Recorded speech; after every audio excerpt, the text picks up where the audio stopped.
Bonjour à tous, je fais cette petite vidéo pour parler de ma dernière expérience à une retraite de 3 jours dans le noir.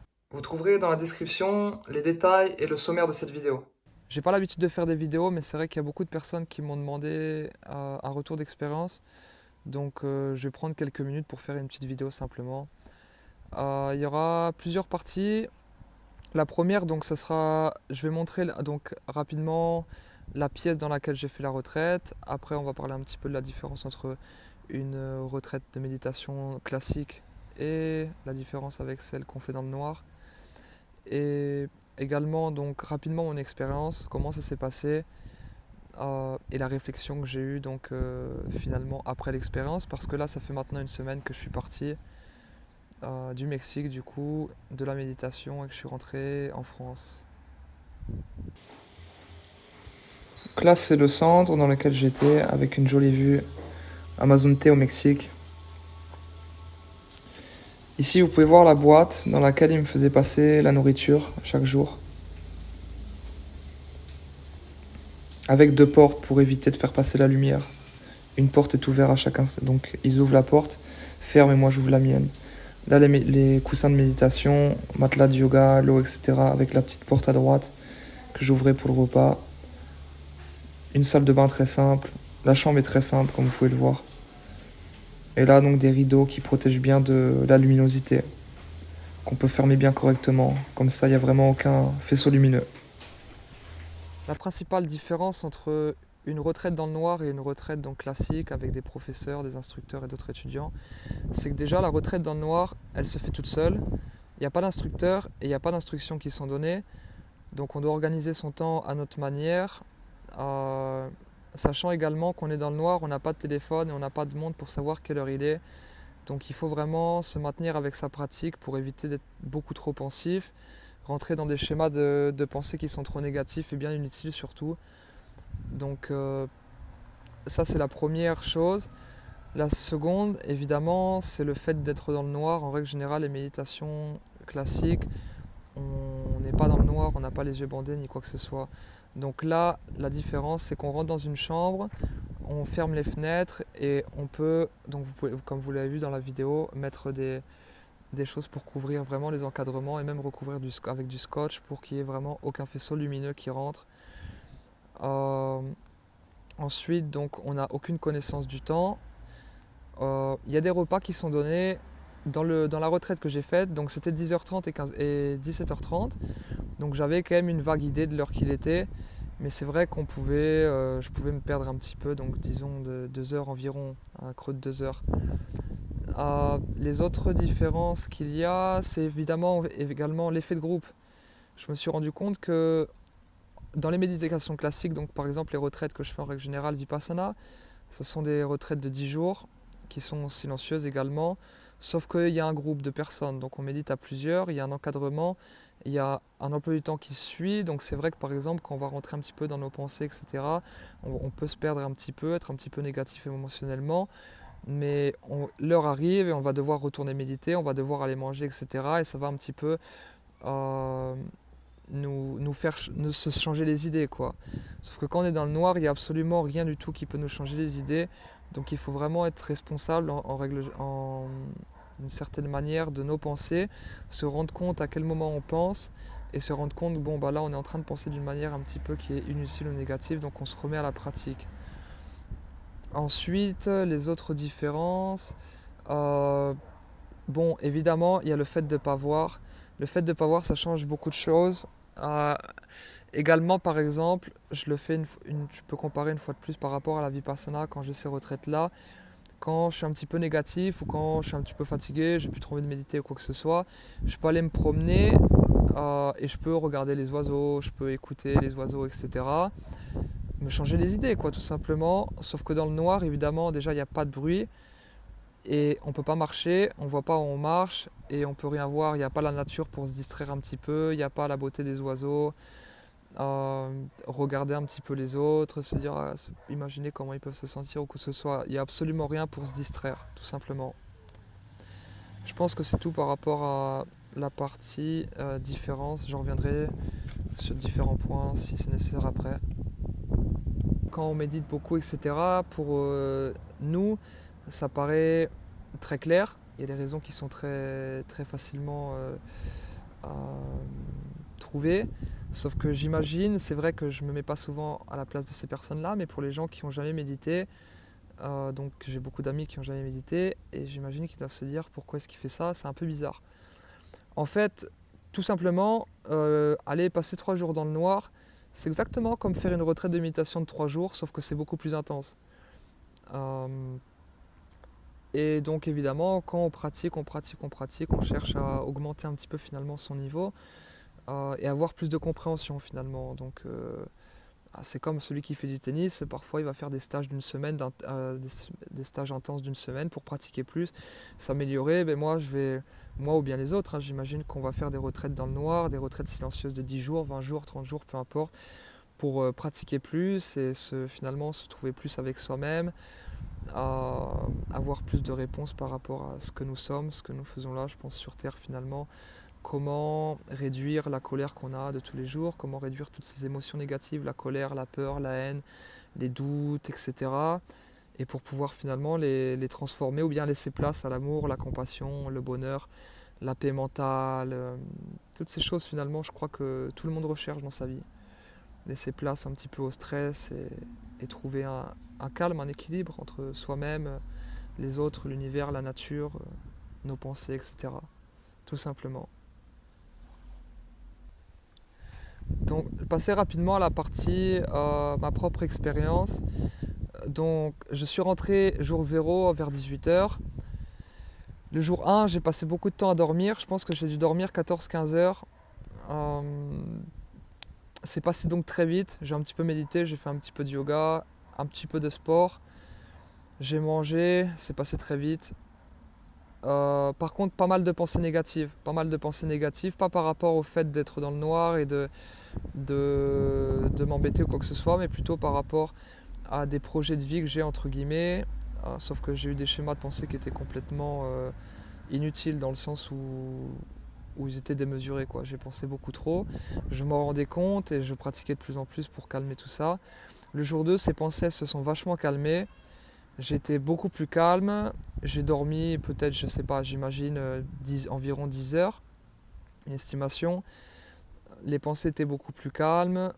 Euh, je commençais à me sentir vraiment bien, à apprécier le fait que j'étais tout seul, apprécier le fait que j'avais aucune distraction et me rendre compte, je me rendais beaucoup plus compte du coup de cette limite qu'il y a donc entre les pensées positives et les pensées qui sont utiles et ce changement donc où on commence à penser négativement ou bien inutilement et du coup à me remettre dans la pratique. Donc j'avais vraiment cette conscience-là, quoi. Dès que je pensais un petit peu trop négativement, je me remettais à pratiquer tout simplement et après refaire une petite pause. Le jour 3, ça a commencé à être beaucoup plus intéressant. J'ai moins dormi, je dirais peut-être entre 7 8, 9 heures. J'ai beaucoup plus médité, peut-être je dirais 6 heures, 6 7 heures. J'ai fait un petit peu de yoga, mais très peu pour le coup. Euh, et j'ai aussi, donc je dirais, fait un petit peu de pleine conscience dans le sens où j'étais allongé, j'étais juste allongé dans mon lit, euh, très calme, sans penser, à rien faire finalement. Euh, et là, il a commencé à avoir des phénomènes un petit peu plus puissants qui se sont passés. Je me suis senti vraiment très connecté, les mains très très chaudes, des sensations très fortes dans mon corps. Euh, Différentes pensées que j'ai eues par rapport à moi, par rapport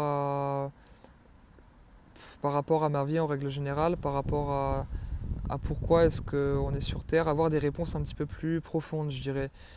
Tout simplement parce que j'avais un temps de calme qui était beaucoup plus long, j'avais un temps sans penser finalement à être totalement présent, de plus en plus long, et il y avait des choses qui se passaient, des choses différentes qu'on ne peut pas avoir ou dont on ne peut pas faire l'expérience dans la vie de tous les jours, dans le sens où on utilise beaucoup notre intellect, on utilise beaucoup notre mental pour agir. Et je me suis rendu compte vraiment, plus que même quand j'ai fait les retraites de 10 jours, à quel point plus ces moments sont longs et plus la connexion avec ce qu'on dit, l'univers, Dieu, nous-mêmes, peu importe comment on l'appelle finalement, est intense, tout simplement. Donc ma réflexion sur cette retraite, c'était définitivement, après coup, la plus belle retraite que j'ai eue. J'ai déjà fait une retraite bouddhiste, j'ai déjà fait plusieurs retraites vipassana, j'ai déjà fait pas mal d'expériences où j'ai eu la possibilité de pousser mes limites mentales et physiques. Et c'est vrai que pour seulement 3 jours de travail, euh, le résultat est quand même assez impressionnant. Je le vois tous les jours, je me rends compte tous les jours de l'impact que ça a sur ma vie de tous les jours, de l'impact que ça va avoir, je pense, sur ma vie future. C'était assez intense, c'était beaucoup plus facile que ce que je pensais. Le fait d'être tout seul, le fait de limiter nos sens au maximum, ça m'a vraiment aidé finalement à prendre conscience de mes pensées, voir clairement quel type de pensée j'avais. Et du fait qu'il n'y a pas de porte de sortie, j'ai dû constamment finalement retourner à la pratique ou bien retourner dans un état de présence finalement parce que j'avais pas le choix. Il y avait seulement deux choses qui se passaient pendant la retraite. Soit je pense, donc au début c'est des pensées qui sont intéressantes, positives, etc., qu'on a tous besoin d'avoir dans la vie évidemment. Sauf qu'au bout d'un moment, ces pensées, ça commence à partir beaucoup trop loin, on le sait tous. Il y a un moment où ça devient complètement inutile. On se ressasse les mêmes idées, on pense négativement, on pense en boucle. Et vu que là, on est dans le noir, on n'a aucune porte de sortie, il n'y a pas le téléphone, il n'y a pas d'amis, on ne peut pas aller faire la fête, on ne peut pas aller se balader pour ce qu'on appelle s'échanger des idées. Il faut trouver une solution soi-même. La solution que j'ai trouvée, donc c'est de toute façon ce qu'on apprend souvent en méditation, en yoga, etc., c'est se concentrer sur sa respiration et se concentrer sur ses sensations, finalement, faire une pause. Je me suis vraiment rendu compte à quel point c'était pertinent, à quel point c'était impactant et fort. Je pense que j'ai vraiment fait l'expérience de pouvoir me calmer, de pouvoir me recentrer sur moi-même dans une situation vraiment stressante parce que c'est vrai que faire face au noir pendant plusieurs jours d'affilée, ça peut très bien se passer, ça peut aussi très mal se passer dans le sens où on peut partir dans un schéma de pensée ultra négatif et jamais en sortir. Comme en bad trip par exemple avec certaines drogues, ou bien même dans la vie de tous les jours hein, pour plein de personnes qui ont des états dépressifs, etc. Donc ça c'est un point. L'autre réflexion que j'ai eue, c'était par exemple que donc l'acceptation, par exemple pendant la retraite, je me suis rendu compte qu'il y avait quelques insectes. Donc c'est pas très agréable, évidemment, surtout quand on est dans le noir, on sait. Donc je me suis posé la question, qu'est-ce que je fais? Je le tue? Enfin déjà, je vais mettre 1 heure peut-être à trouver un insecte pour le tuer. Qu'est-ce que je fais une fois qu'il est mort? En plus, j'aime pas trop tuer les insectes. Si je le tue, en plus, il va y avoir de la nourriture pour que d'autres insectes viennent, etc. Donc je me suis posé pas mal de questions. Après, j'en suis vite venu à la conclusion qu'il y a quand même pas mal de gens qui vivent dans les montagnes, ou bien dans des endroits où il y a énormément d'insectes. Et finalement, ils vivent très bien avec eux. Donc je pense que le problème, il vient pas du fait qu'il y ait des insectes dans la pièce, mais qui viennent du jugement que j'ai envers eux, du jugement que j'ai envers les choses extérieures finalement. J'ai vite compris que la seule clé que j'allais avoir pour ces 3 jours, c'était finalement d'accepter le fait qu'il y ait des insectes, point barre. Donc accepter le fait que l'environnement dans lequel je suis me convienne pas à 100%. Une fois que j'ai conscientisé cette idée et que je l'ai mise en pratique, et bien finalement je me suis juste imaginé que ces insectes-là, ils n'étaient pas là pour me faire du mal, parce que bon, par rapport au bruit, je savais que c'était pas des araignées par exemple ou des serpents ou quoi que ce soit. Donc j'ai bien compris qu'ils n'étaient pas là pour me faire du mal. Il n'y aura pas de souci. Et voilà, on continue, on fait les 3 jours avec eux et ça se passera très bien. À partir de là, j'ai pris conscience que si je pouvais mettre ça en pratique avec des insectes dans le noir, je pense que je peux le faire, je peux le mettre en pratique dans la vie de tous les jours, quand quelqu'un ne parle pas correctement par exemple, quand quelqu'un dérange ma paix, quand quelqu'un agit d'une manière qui ne me correspond pas, quand quelqu'un agit d'une manière qui sont vraiment différentes à mes attentes, etc. Finalement, je pense sincèrement que le problème il vient pas de l'autre, mais il vient du jugement qu'on a de l'action de l'autre, en règle générale. Évidemment, également, il y a des situations dans lesquelles c'est beaucoup plus facile que d'autres à accepter, mais je pense que c'est une question de travail, une question de travail et d'habitude, et on en viendra avec le temps, avec le travail, donc avec une grande capacité à accepter les gens tels qu'ils sont, l'environnement extérieur tel qu'il est, donc avec des animaux s'il y en a, des insectes s'il y en a, même si on ne les apprécie pas forcément, etc. tout simplement. C'est vrai que je pourrais parler des heures de ça, de cette expérience de 3 jours. J'essaye de le faire court, j'essaye de vraiment globaliser un petit peu toutes les idées, tous les points importants que j'ai eus, parce que je sais qu'il y a de plus en plus de vidéos sur internet, etc. et qu'on préfère d'une certaine manière aussi vivre notre vie dans le physique que sur un téléphone. Donc je le fais très rapidement, malgré le fait qu'il s'est passé énormément de choses. Donc là, je vais vraiment dans les grandes lignes, je ne vais pas du tout dans les détails de cette expérience qui était vraiment la plus profonde, je le répète, vraiment la plus profonde et la plus enrichissante de certainement toutes les expériences que j'ai eues dans ma vie, honnêtement. Et qui d'ailleurs était beaucoup plus simple que ce que je pensais, une fois de plus. Il y a un point très très important, une réflexion que j'ai eue par rapport donc à cette retraite dans le noir, ces 3 jours dans le noir. Je pense finalement que une retraite dans le noir, ou bien une retraite de méditation en règle générale, je prendrai le cas de la retraite dans le noir pour cette vidéo parce que c'est celle qui est donc concernée et qui a été le plus intense pour moi et le plus intéressant. C'est que finalement, c'est exactement le reflet de notre vie de tous les jours. La différence entre la vie de tous les jours et la retraite dans le noir, c'est que dans la vie de tous les jours, quand on se sent un petit peu triste, quand on se sent un manque de motivation, quand on pense qu'on n'est pas capable de faire quelque chose, quand on a de la colère, quand on a des doutes, etc., on va souvent blâmer les autres. On va blâmer les autres pour nos propres souffrances finalement. Donc par exemple, je ne suis pas né dans une bonne famille, j'ai jamais eu d'argent pour pouvoir me payer des écoles intéressantes, etc. Donc j'ai un niveau scolaire qui est nul, je ne peux pas aller dans cette entreprise ou quoi que ce soit par exemple. Ou bien quelqu'un m'a mal parlé, je suis ultra énervé, il m'a saoulé. À cause de ça, je suis vachement énervé, je passe une journée de merde, etc. Donc ça, c'est des points qu'on peut faire dans la vie de tous les jours. Comment est-ce qu'on en sort en règle générale, ce que les gens font, et y compris moi d'ailleurs, parfois ça m'arrive également, même si je sais que c'est pas une bonne chose, je travaille toujours là-dessus pour que ça cesse, mais on va se distraire, donc on va se dire bon bah ok, je me sens un peu énervé, je me sens triste, je suis anxieux, je passe pas une bonne période. Je vais aller boire un petit coup avec mes potes, je vais fumer un peu, je vais fumer un joint, ou bien je sais pas, je vais aller me balader, je vais aller sur Instagram, je vais me changer les idées comme je peux, je vais écouter la musique, etc. En pensant que ces émotions, elles vont disparaître. Sauf que ça, c'est une idée totalement fausse qu'on s'est mis dans la tête depuis notre enfance parce qu'on nous a appris à agir comme ça, à blâmer les autres pour nos propres souffrances. En réalité, ce qui se passe, c'est que toute cette colère, ce stress, ces doutes, etc., la seule chose qu'ils font, c'est qu'ils vont dans notre subconscient et qu'on les garde et qu'on recule le problème, qu'on repousse le problème à plus tard, quoi, finalement. Ce qui est intéressant dans la retraite dans le noir, c'est qu'il n'y a pas de moyen de distraction, premièrement. Donc quand on sent de la colère, de la haine, du stress, de la peur, des doutes, de l'anxiété, etc., il va falloir trouver une solution soi-même. Parce qu'on n'aura pas de téléphone, on n'aura pas de pote à qui parler, on n'aura personne à qui se vider, on n'aura pas la personne, la caissière qui n'a rien demandé, où on va vider son sac, c'est parce que ça arrive plein de fois, il y a quelqu'un qui... Ou bien la 10e personne qui n'a pas été ultra sympa dans la journée, et ça fait 9 fois qu'on dit rien, et la 10e, bon bah là on lâche tout, et puis elle ramasse pour les 9 d'avant. Il n'y a pas, ça n'existe pas ça dans le noir, la seule personne qu'on peut blâmer c'est nous. Donc dans le noir, il faut trouver une solution.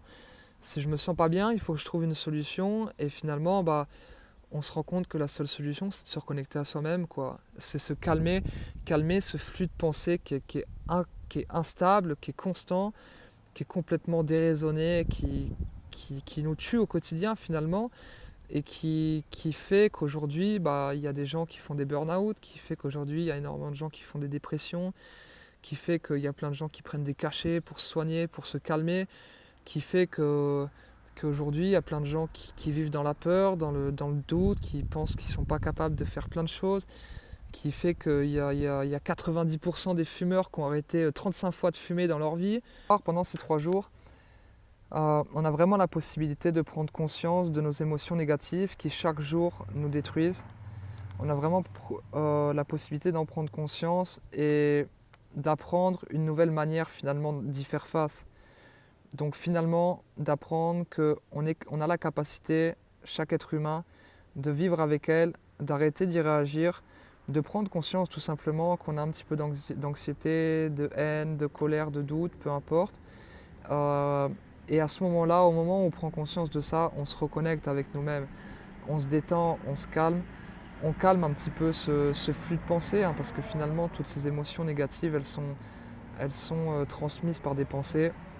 Donc on calme ces pensées en se concentrant sur notre respiration, se concentrant sur nos sensations, etc. Petit à petit, elles se calment, elles s'atténuent et on peut repartir donc calmement dans notre vie de tous les jours ou bien repartir calmement dans notre pratique pendant les 3 jours de retraite dans le noir, quoi, tout simplement. Ou bien, sinon, la deuxième possibilité, donc, c'est d'être complètement perdu dans ses pensées. Et dans le noir, bah, évidemment, il n'y a aucun moyen de distraction. Donc, jusqu'à la fin des 3 jours, je crois que c'est bon pour partir en dépression, quoi, finalement. Tu sors au bout de 3 jours, pendant 3 jours, tu étais ultra négative, tu as juste envie de péter un câble, quoi. Et c'est exactement pareil dans la vie de tous les jours, sauf que dans la vie de tous les jours, ça prend beaucoup plus de temps parce que toutes ces négativités, on peut les stocker en se changeant les idées. Et dans la retraite dans le noir, tu peux pas les stocker. Le résultat, il est instantané, quoi. Voilà. Donc personnellement, quand je regarde donc mes 2 dernières années, j'ai passé énormément de temps à méditer, donc à maintenir une pratique quotidienne de 1 à 2 heures par jour de méditation, sans compter à côté un petit peu de yoga, évidemment de l'étude des textes philosophiques ou certaines religions également. Je me suis rendu compte à quel point le fait d'essayer cette expérience, le fait de faire cette retraite qui fait partie, j'imagine, d'une des plus intenses de ce qu'on peut faire. Je crois que le niveau au-dessus, j'imagine que c'est faire une retraite dans le noir en faisant un jeûne également. Où là, vraiment, on va commencer à rentrer vraiment dans le dur, je dirais, parce que déjà, c'est très compliqué déjà de jeûner, de manière générale. C'est encore plus compliqué quand on est dans le noir, parce qu'on n'a pas de distraction. On peut vite tourner en rond, entre guillemets, si on n'a pas de pratique stable et continue. Et en plus de ça, on n'a pas de repère temporel. Donc moi j'en avais dans le sens où 10h30 et 17h30 j'avais le repas, je pouvais savoir quelle heure il était plus ou moins. C'est vrai que là, quand on va être dans le jeûne, à moins qu'on demande à une personne de venir nous donner l'heure, on n'aura plus du tout de repère temporel, ce qui peut donner un petit peu plus de complexité à la retraite. Ceci dit, euh, j'ai bien pris conscience du coup que ces 2 dernières années de travail, elles m'ont énormément servi. C'est vrai que si je regarde quelques semaines, quelques mois en arrière, je ne pensais pas être capable de pouvoir faire une retraite dans le noir, il y a quelques mois encore. Euh, il y a 1 an ou 2, enfin même d'ailleurs avant que je commence la méditation et quand j'ai commencé la méditation, j'aurais jamais cru que j'allais faire ça un jour. Ça me paraissait un petit peu déjà bizarre de faire ça. Et au-delà de ça, ça me paraissait totalement au-delà de mes capacités parce que c'est vrai que là, on va quand même dans une expérience qui est assez compliquée, qui peut être très compliquée, qui peut être très acquis, qui peut être très intense, avec un très gros challenge, quoi. Mais c'est vrai que non, j'ai pris conscience que du coup, pour le coup, la méditation que je pratique, la Vipassana, je pense qu'il y en a énormément d'autres qui sont très utiles aussi, très, très bénéfiques, mais ça m'a quand même beaucoup aidé à comprendre et à faire l'expérience du calme mental, de gérer mes émotions, gérer mes pensées, prendre conscience des pensées que j'ai, prendre conscience des pensées quand elles sont positives, quand elles sont négatives, les arrêter quand elles sont négatives et aller de l'avant, etc. Euh, au final, c'est une retraite que je recommande à 100%, à 100% à n'importe quel méditant. Ceci dit, je le recommande quand même fortement à quelqu'un qui a déjà fait une retraite silencieuse parce que je pense que ce sera la première étape qui nous aidera à faire une retraite silencieuse et surtout tout seul dans le noir. Parce que la différence de pas de niveau mais de difficulté est quand même euh, est quand même vachement importante par rapport à juste méditer une demi-heure parfois chez nous et reprendre la vie tous les jours, quoi. Il faut vraiment se mettre pendant 7-10 jours dans le silence et rentrer dans le dur, rentrer dans la pratique dure et faire face à soi-même, faire face à ses émotions, faire face à toutes ses pensées et passer un certain cap pour être prêt à pouvoir passer 3 jours dans le noir tout seul. Mais c'est vrai qu'une fois qu'on a fait ça, je le recommande à 100% à n'importe quel méditant qui veut aller un petit peu au-delà, qui cherche à pratiquer un peu plus profondément, tout simplement. Donc une fois de plus, dans cette vidéo, j'ai vraiment parlé seulement des points généraux. Je ne suis pas du tout rentré dans les détails parce que ça pourrait prendre beaucoup de temps et je ne sais pas si ça intéresse tout le monde. Ceci dit, s'il y a des personnes qui sont vraiment intéressées, qui ont donc soit par l'expérience que j'ai eue, comment je l'ai vécu, ou bien à l'endroit où je suis allé, comment est-ce qu'on peut trouver une retraite dans le noir, à quel endroit, etc. Je vous invite à me contacter directement sur mon Instagram, marceau.lmn. N'hésitez pas à me contacter pour en discuter, c'est avec grand plaisir que je partagerai à ce sujet. C'était pour moi l'expérience la plus belle que j'ai eue. Je compte retourner dans le noir très rapidement, faire une retraite un peu plus longue également. Je souhaitais faire seulement 3 jours pour commencer et je pense que c'était très bien, mais là c'est vrai qu'au vu de ce qui s'est passé, j'ai quand même envie de faire plus long. Donc vraiment n'hésitez pas à me contacter. J'ai rien de plus à vous dire. Je suis vraiment content de partager ça avec vous, en tout cas avec n'importe quelle personne qui est intéressée. C'est vrai qu'il y avait quand même pas mal de personnes qui voulaient avoir des retours. J'espère que cette vidéo ça vous a plu. J'espère que le format c'est pas trop long. J'ai vraiment pas l'habitude de faire ces petites vidéos, donc n'hésitez pas à me faire part de votre retour. Si vous les voulez un peu plus longues, si c'est un peu trop long, un peu plus court. Les points positifs, points négatifs, pour que je puisse continuer du coup à partager un petit peu mes expériences, parce qu'évidemment je vais continuer sur le chemin, je vais continuer à pousser mes limites mentales et physiques. Tout ce qui est marathon sans entraînement, bain de glace de 20 minutes, retraite dans le noir de 3 jours, etc. Je crois que c'est que le début, hein, même si ça fait 2 ans que j'ai commencé, c'est que le début. On va continuer à aller de l'avant, à chercher une fois de plus les limites mentales et physiques et chercher le confort dans l'inconfort. Chercher le bonheur au-delà de notre corps physique, chercher le bonheur au-delà de nos pensées limitantes. Voilà, donc n'hésitez pas à me laisser des commentaires, n'hésitez pas à me faire un petit retour. J'espère que cette vidéo vous a plu. Je vous souhaite beaucoup de bonheur dans votre vie de tous les jours, pour ceux qui méditent, pour ceux qui ne méditent pas, pour les religieux, pour les gens de n'importe quelle part de ce monde. Je vous souhaite beaucoup de bonheur et je vous remercie. A très bientôt, au revoir.